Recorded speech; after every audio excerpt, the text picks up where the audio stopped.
I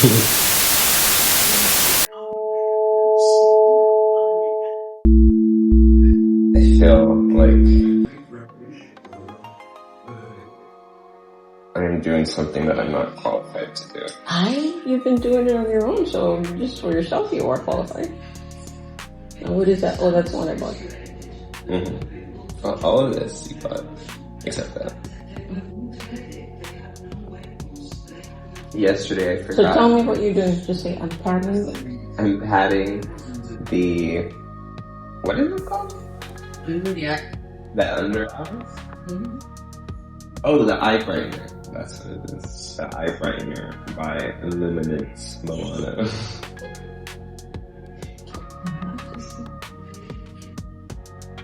And I do it with my fingertip because... You told me. I don't know. No, I'll just say I use my fingertip because it's a gentle area, sensitive area. Yeah, but I don't use my finger for the other thing. Yeah, but you're doing it for the other eye. And you can feel better with your fingertip. Sometimes I'll press with my nail too hard. Like, I don't mean to, it's just the angle. And then you can see, like, a dent of a nail. No, I'm serious. You can see, like, a nail dent, and it's like... Usually when I put the... What is this? The concealer? Uh-huh. Oops, yeah, usually when I put that on, it makes it go away. But yesterday, I forgot to put this on. Did it make a difference? Well, I ended up putting it on, but I put the concealer first. And I was like, aw man, so I put this over it to see if it would work. And then I put more of the concealer on, and it kind of left it darker. So, I don't know, some people like to put their under eye brightener on like this. Other people like to do it with their concealer, or after they put their concealer. I don't know, everybody has their technique. What works best for them? Do you mind turning that light on? You could turn it like this.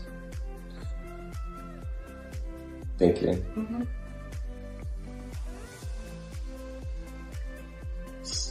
And make sure your hands are clean, right, before you start doing it. Yeah. Otherwise you're gonna it'll just contaminate your pores. Yeah.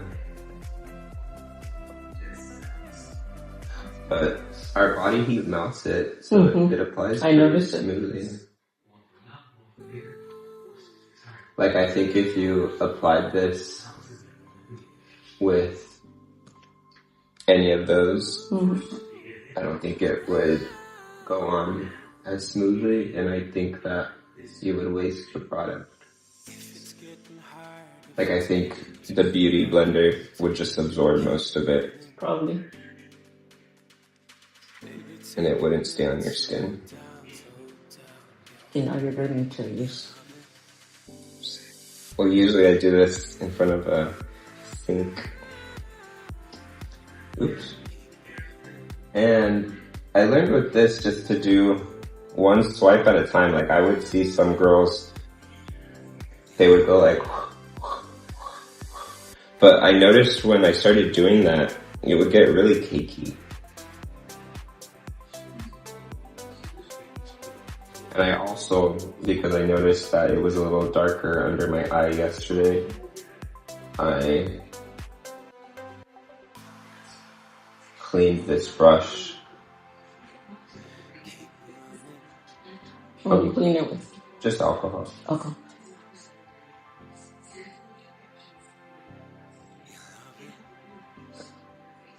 And then, like you saw, I left it drying like this because I heard that you're not supposed to leave your brushes dry like this because then mold develops right here. And then each time you're putting your makeup on, those germs are going into your face. Fix it up. Uh-huh. I don't clean my room. You're obsessed with cleaning the house, but you don't clean your brushes? I don't clean the house. Well, sometimes. We need to clean the... I noticed she went all the way around. Yeah. We need to clean the Elisa's old bedroom. Yeah. But before we do that, we need to get the stuff out of the room in between mine and the room by the garage. Because since that's where Frankie will be staying when he visits, there's no room in there. In the blue room?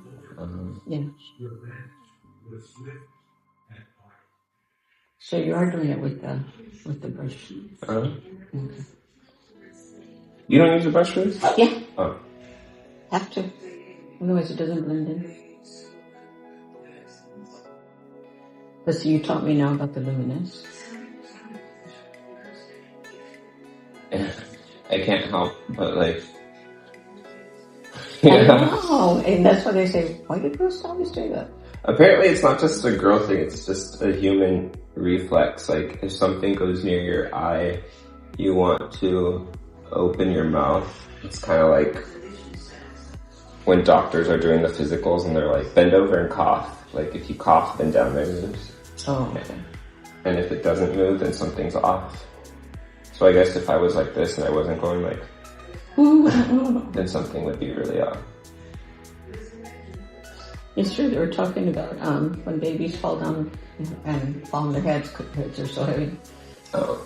That the first thing they do is look at their eyes to see if they're, they got unconscious.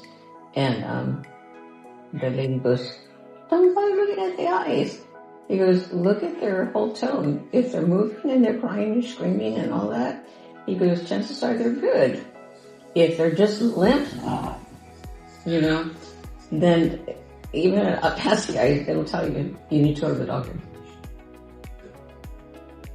That's kind of like how the studies that they've done with the abused children, like there are different types of kids, or like the kids who are overly attached when their mother walks away, like when they're a baby and they do this, like separation anxiety. Yeah, like every baby will have a little bit, but normal developing ones, they'll just kind of like whine a little, and then they get distracted by a toy, because at that age, if you're out of sight, out of mind. And then the other ones, like there are like 3 stages. The ones, like the first one I mentioned, the ones that are a little messed up, they'll kind of whine, and eventually they calm down. And then there are like the ones that are abused, they don't cry. They just kind of look like, where's mom? Mm-hmm. And then they just like they just kind of look, and you can tell that they're processing what's going on. And that processing is what it's like a healing mechanism, basically. It's like them thinking. Why do you keep putting more on the one eye? Because I noticed that this one is a little darker. Oh. Plus, I have more redness up here. Oh. And this is fucking flawless. I can't believe like that's the name. I know, I didn't like that. When you do the survey, it's funny. I didn't even buy these, you bought these. No, I know, I bought it for myself. Well, except for the bare mineral. Yeah. Powders.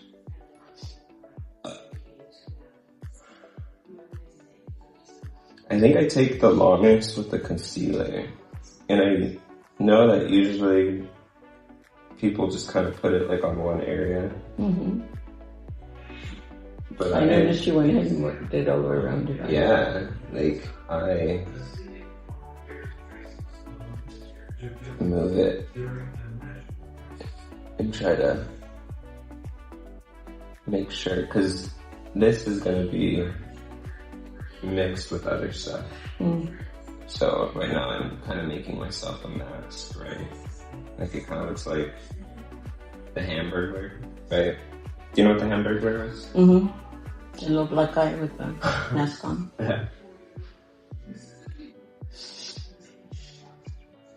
But that's probably the only reason why my makeup is impressing you, because of this.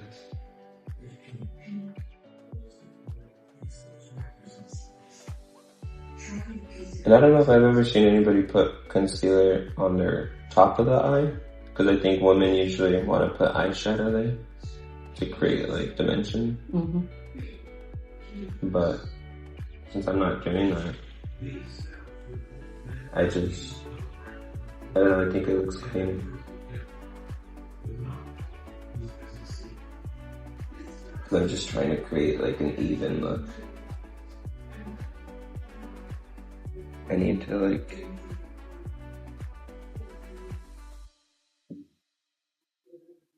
I mean, I should wait until I'm done, because I'm probably going to get more.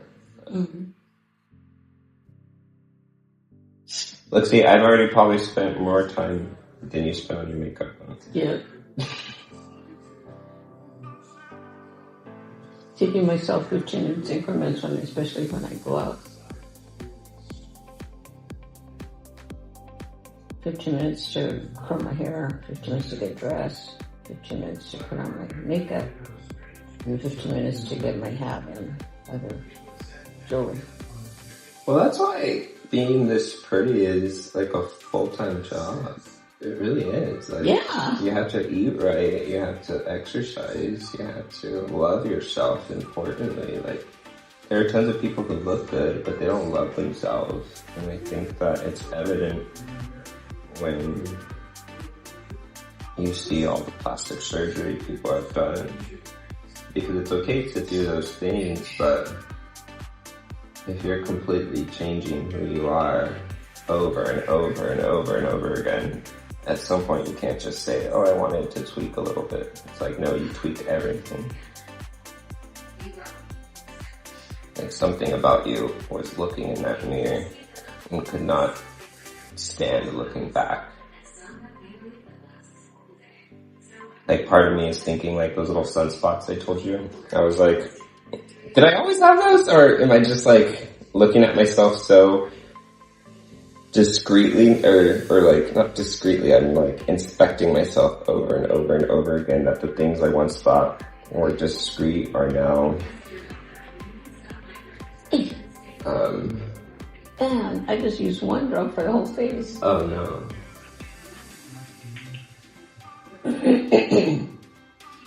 Like the things that I thought didn't matter, but because I'm doing this now, I'm just putting more attention to my face. So I'm like, were those little sunspots there before?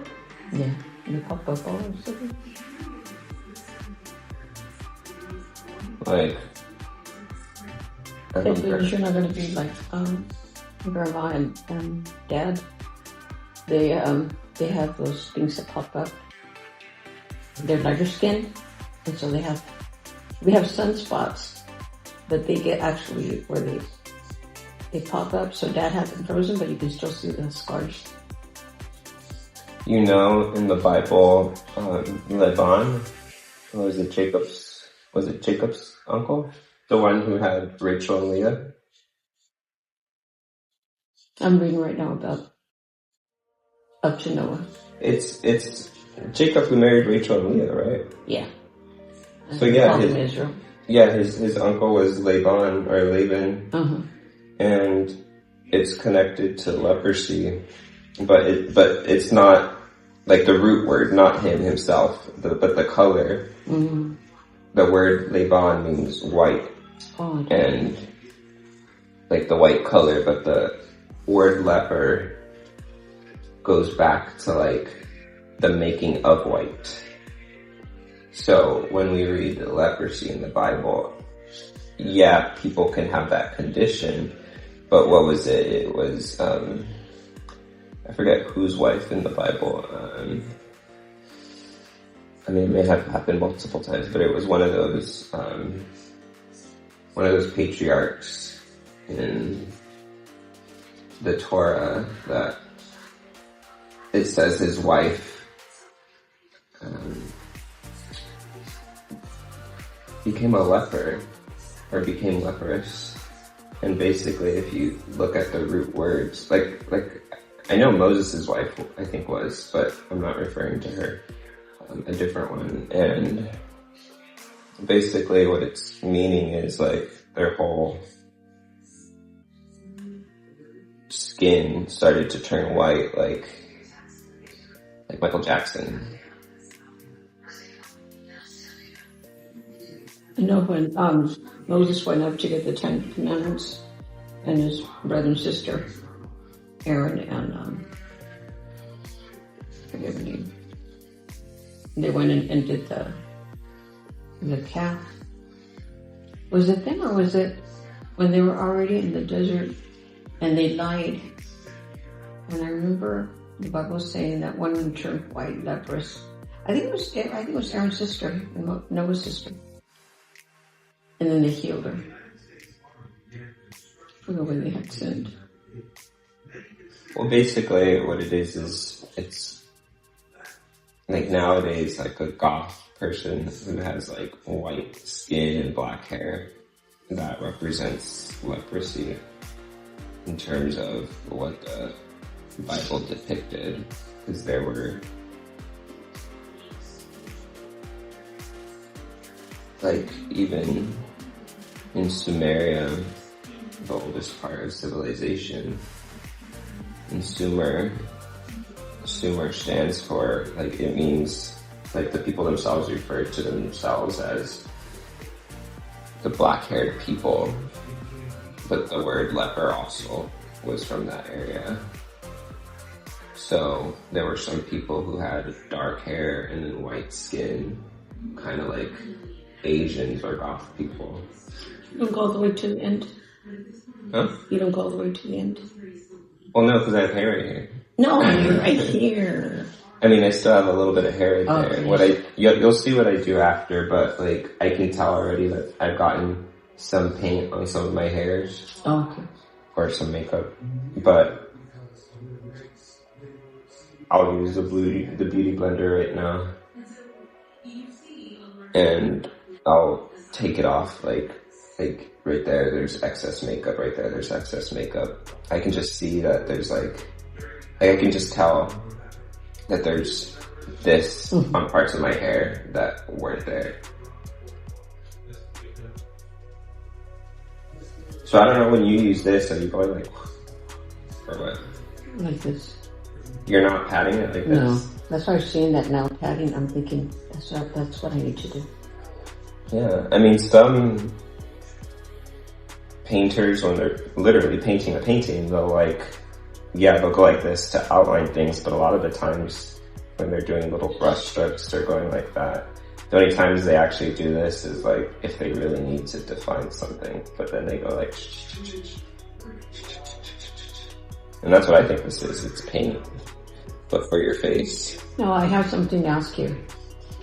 I always put on clothes before I do makeup, because then when it's gonna come off. Yeah, with this, I don't mind since it's just like a whatever shirt, but I thought about that with the TikTok videos. I was like,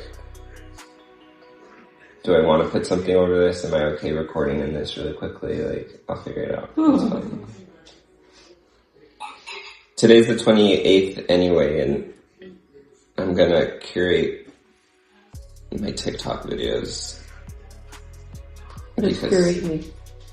Good question. So curating is going through and like pruning a garden. Oh, okay. But for your social media. Oh, you're telling me that you decide you're going to use both of those. One's a light shade name. Yeah. Oh yeah, and this is Il Maquillage, and the colors woke up like this. This was the multi-use perfecting concealer and flawless base foundation. It's so silly. And these colors are natural medium 15 and golden tan. You have to say 105. 105. Yeah. I remember the old beauty influencers, if you like. Yeah. But okay, yeah, so I've developed a system for this. I get the lighter one really, really dirty with the makeup brush, right? And then, like, I'm going like this. Like, here, I'll show you. I'm going like that, and like that, and then like that. Like, I'm getting all of it. Okay. But I don't do that with this one. I'll show you the difference. Okay. And then I just like... So I did one stroke with this one, and then I did the opposite, because I figured, like, I got a good chunk off, and then a good chunk off. And let me just continue. Let me continue. Let me continue. Especially your nose. Let me continue.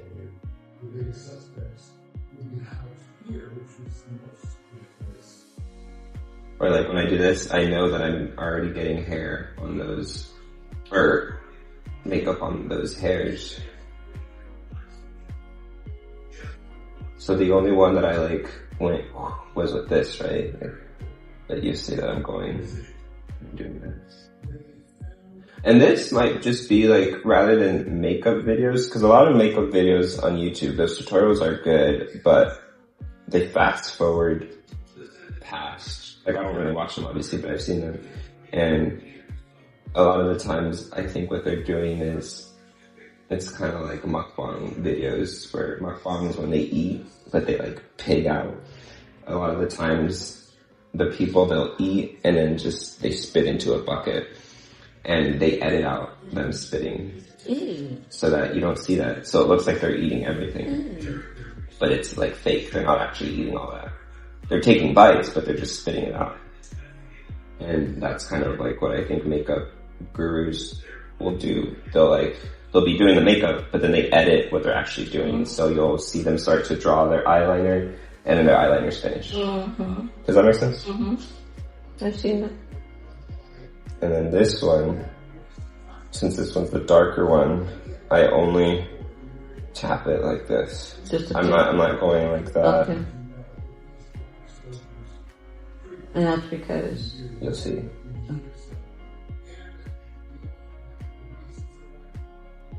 But I'm like getting it really dirty. Oh, now you're going to accentuate.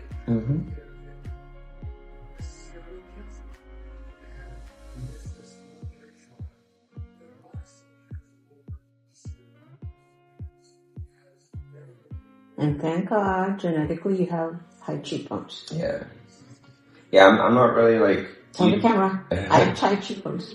Like you saw, I'm not going all the way up to like... Yeah. Like... I've seen some people on TV, they look like that. Like, wait a minute, that's too much. Yeah, that's when it looks a little clownish. Like, what I've learned too throughout modeling and all those is that you're never supposed to put... I'm not using blush, but if I were to be using blush or even this, like, I'm not supposed to... If I want to add definition, I'm not supposed to, like, put it right here. Yeah. I'm supposed to put it on the underneath side. It. Yeah, on the side and underneath. That's why a lot of times I just think I don't need blush because this is my thinking. I'm so morena and I already have the bone structure, so I just go, oh well. Yeah. Plus, people would, well, women who know would be able to tell. Men, you might be able to fool. But yeah, if you already have the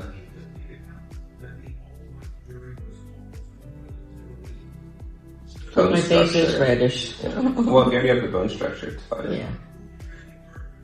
And you're lucky you have it. And then all the excess dark, I just kind of like get off like this. Because I use the darker one right now, right? So I just get the excess dark off like this. And I figure it might help add some definition just because I put a bunch of the lighter one over.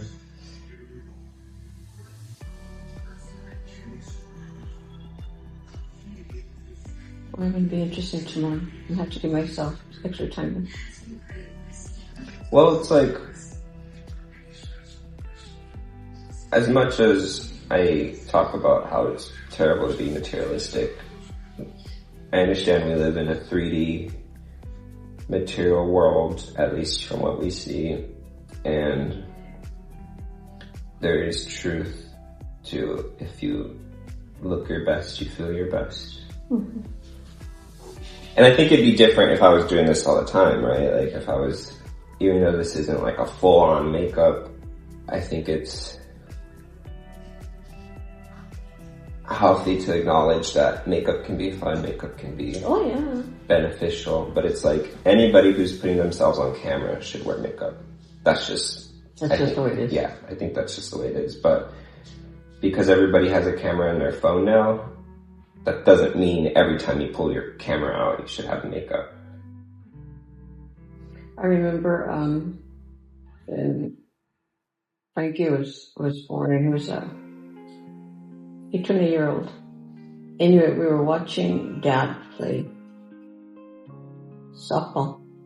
And we saw the anchor guy show up.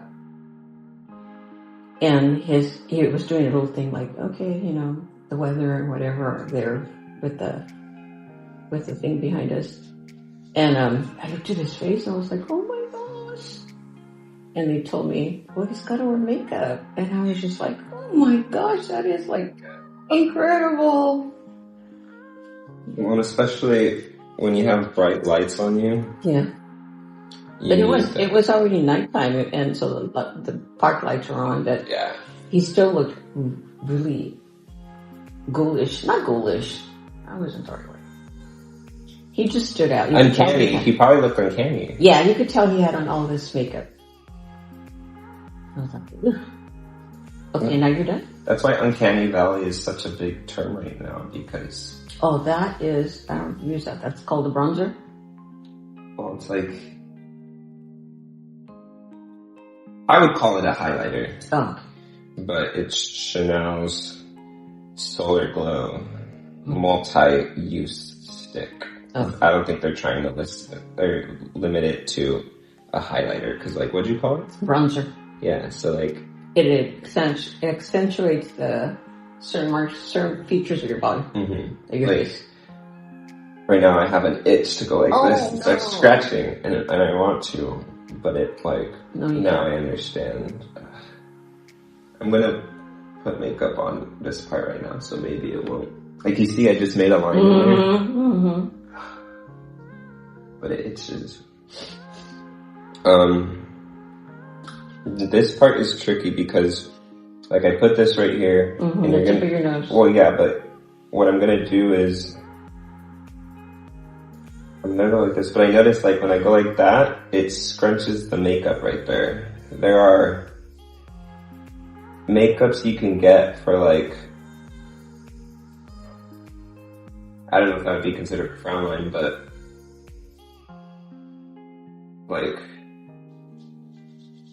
Well, like when people have like this, like a dimple, you can get makeup, or I forget what it's called, but it like puts it in there. Oh. Like you put it in there and it kind of like fills it up so that basically as you're like moving, so if I were to do this, it doesn't look like I have a dimple. It's just filled in.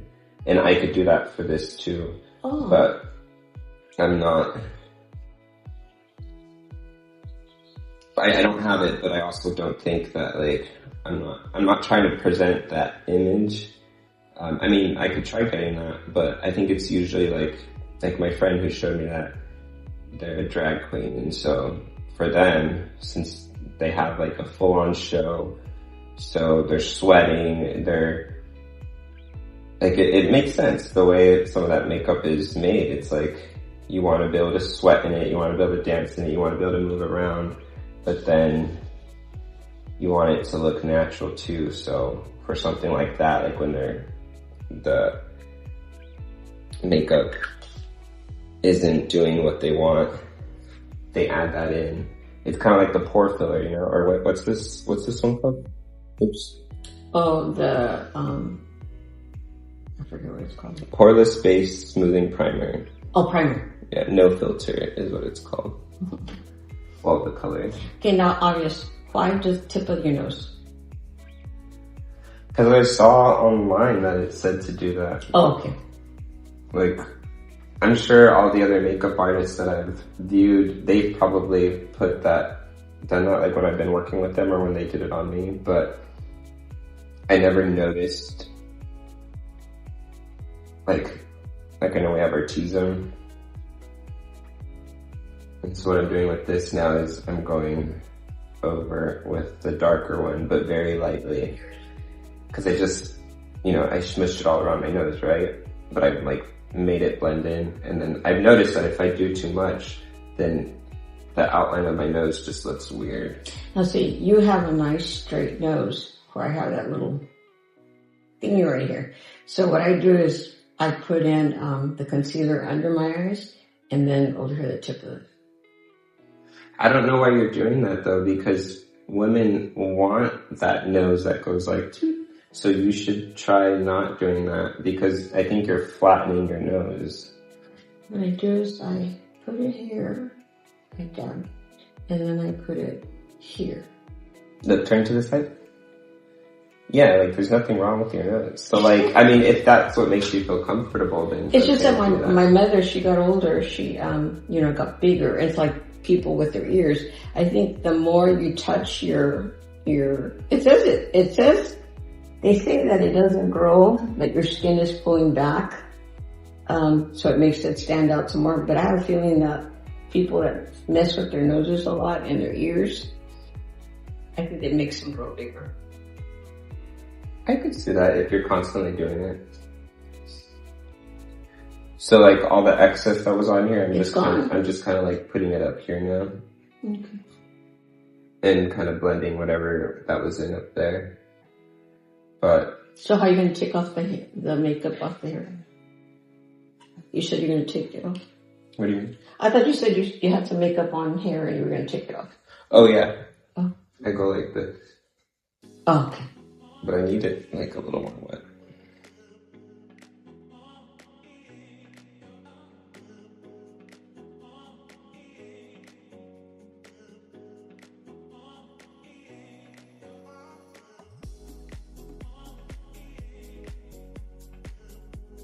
Yeah, this part is just... See, I don't notice it, but you do. I do know that sometimes my hair will fly this way and then I'll get makeup on it and I was like, oh. So I do the same thing. I would think that maybe because this is blonde hair that the makeup would match more, but no, like I would think then also like with darker hair, the makeup would stand out more. But I guess it depends on what color makeup you're using. Like I'm using a dark shade because I'm darker skinned, so the makeup actually shows up on the hair because my skin's darker.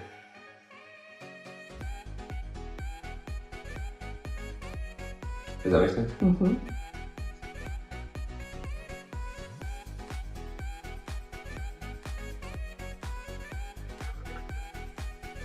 I think I need more water.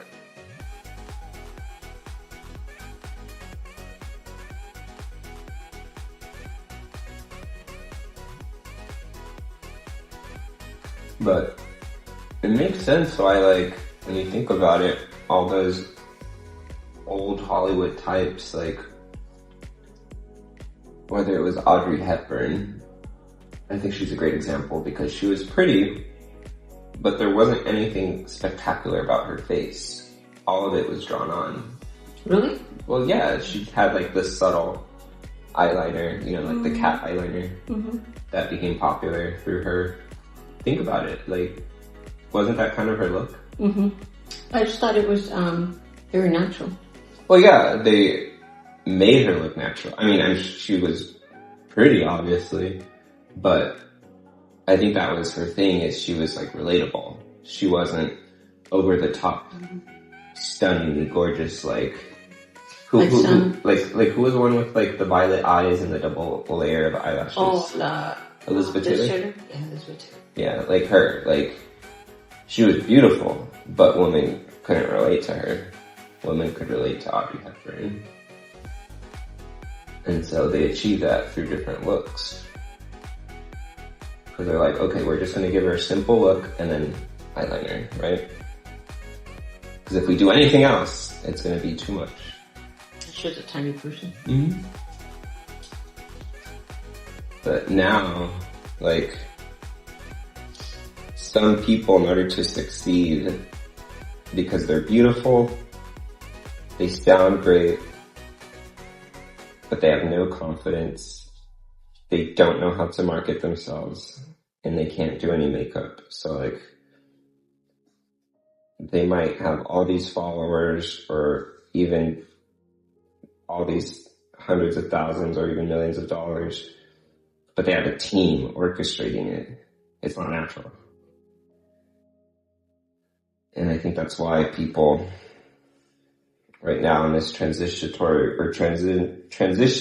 right now, there's too much out there to show, whether it's YouTube or Facebook or Instagram or TikTok. There's too much evidence out there to show that people can do this by themselves. A guy can do this, a woman can do this, but if you try to do this by yourself, you will either go crazy if you're not sleeping well, if you're not eating right, if you're not loving yourself. Like I said earlier, loving yourself is the most important thing.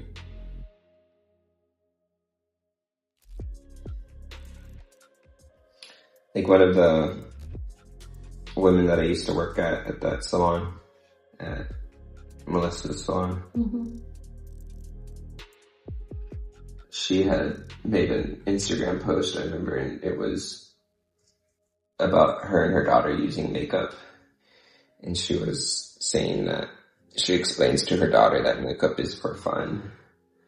And cause her daughter was only like, I don't know, like 5 or 6, right? Like maybe 7 tops. So super young and impressionable. But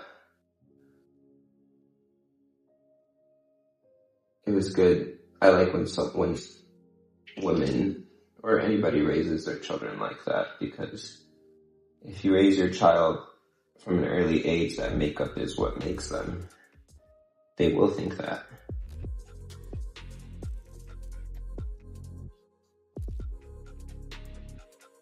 Right? Like raise a child, what does the Bible say? Raise a child in that,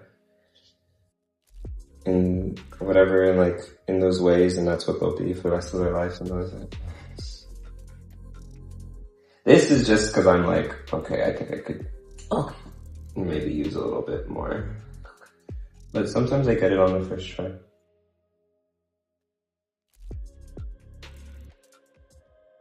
And I put my contacts in today, so normally I would be like this. Each time after a stroke, I would be like, trying to go like this. And then I open my eyes super crazy because I'm like, what does it look like? You know?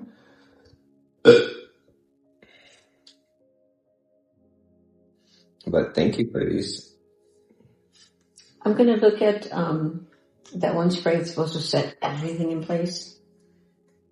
You can do that. Another influencer on YouTube, she said that you can just turn a shower on and do it with steam.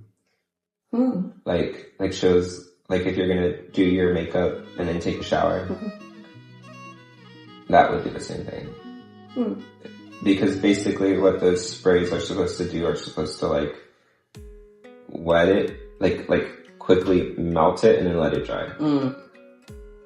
And so that's what the steam would do too, right? It would like melt it or like moisten it and then let it dry as soon as you get out of the shower. Because it's just making it like one whole piece rather than a bunch of pieces mixed together.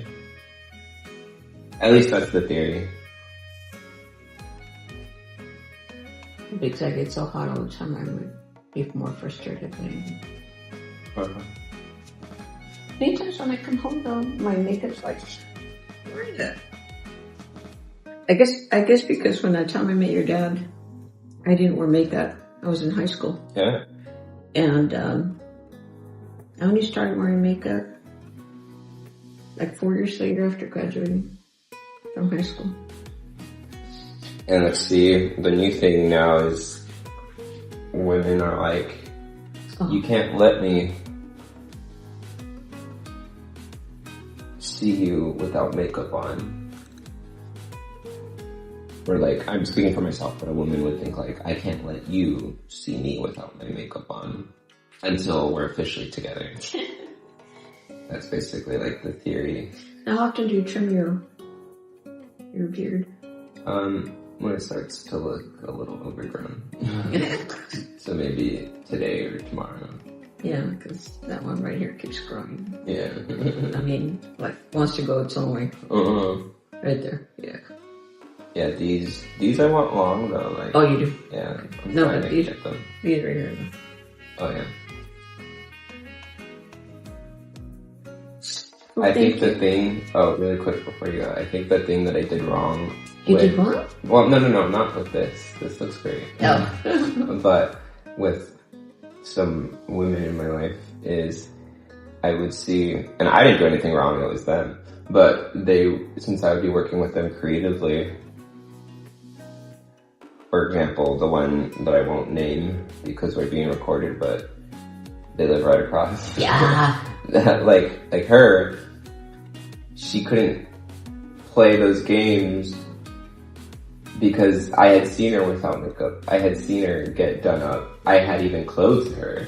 Like, that's the difference. When you clothe someone and you actually like help them get even more beautiful, like, you know, like, how do I say this? Like, I don't just know the process. I know the deceivement that women use. I know that she had no style until I got into the picture. Like, I helped develop her style. And it didn't hit me until all these years later. I'm like, oh, that's what I was doing, not just to her, but to a lot of these muses that I was like, wow, may I photograph you? And like, you know, maybe at a first or couple times, I'd be like, just come in jeans and a tank, you know, whatever makes you feel comfortable, because that's most important. But then after that, I would be like, here's a blouse, throw this on, you know, do some of these, you know, help them out. And the ones that could handle that challenge, because what it is like, makeup is a challenge to yourself. So is the clothing. So is all this stuff. And it's like, are you going to let that stuff define you? Or are you just going to let it truly enhance you? And I think a lot of the difference between your generation and the newer generation is your generation was so focused on your employment defining you. And this new generation is like, my employment doesn't define me. I define myself. But in doing that, they fall into the trickery of what consumerism puts upon us, which is how you look defines yourself. You know, your makeup, your clothing, how skinny you are, how fat you are, all that. And so, as I clothe those women, think about it, like, growing up, how you look is like your biggest asset. I think any woman can agree on that more than men. And when those women realize, like, wow, this guy has better style than me, he knows how to dress me better, and he's not exactly hitting on me, he's embracing what I am, that messes with women. Not all women can handle that. Not all women can, and whether it's platonic or romantic, what I'm getting at is like, it flips people's minds. I would think even for some of the men that I did that with too, it's like, I'm dressing them and they're realizing like, oh, some of this isn't just his connections to the boutique. It's his actual clothes that he bought and he's putting me in his clothes.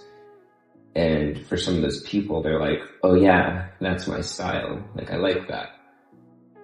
But it was never their style, it was my style.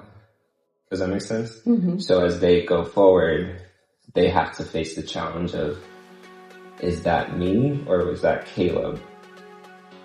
In the same way that like if people are constantly dressing in clothing from a store, they're like, am I this type of person just because I dress that way? Or am I me choosing to put those clothes on? It's all very like, it can sound similar, but it's two very different mindsets. Does that make sense? Yeah. The older me says yes. The younger one, 30 years or 4 years ago, they said the other way. And now I'm so confident in myself. Exactly. No, that's what it comes down to, your confidence, because... Well, but God has taught me that. Well, yeah. Like, I think that's what it comes down to, is like your relationship with our Creator. And if you don't even know yourself, how can you be confident in who you are? How can you love yourself? And whether it was 50 years ago or today, people have to love themselves and be confident. It's just different challenges.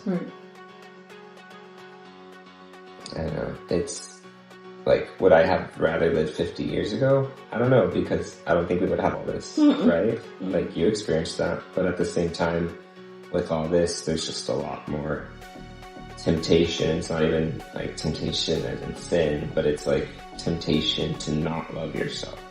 Temptation to make excuses. And that can destroy a person.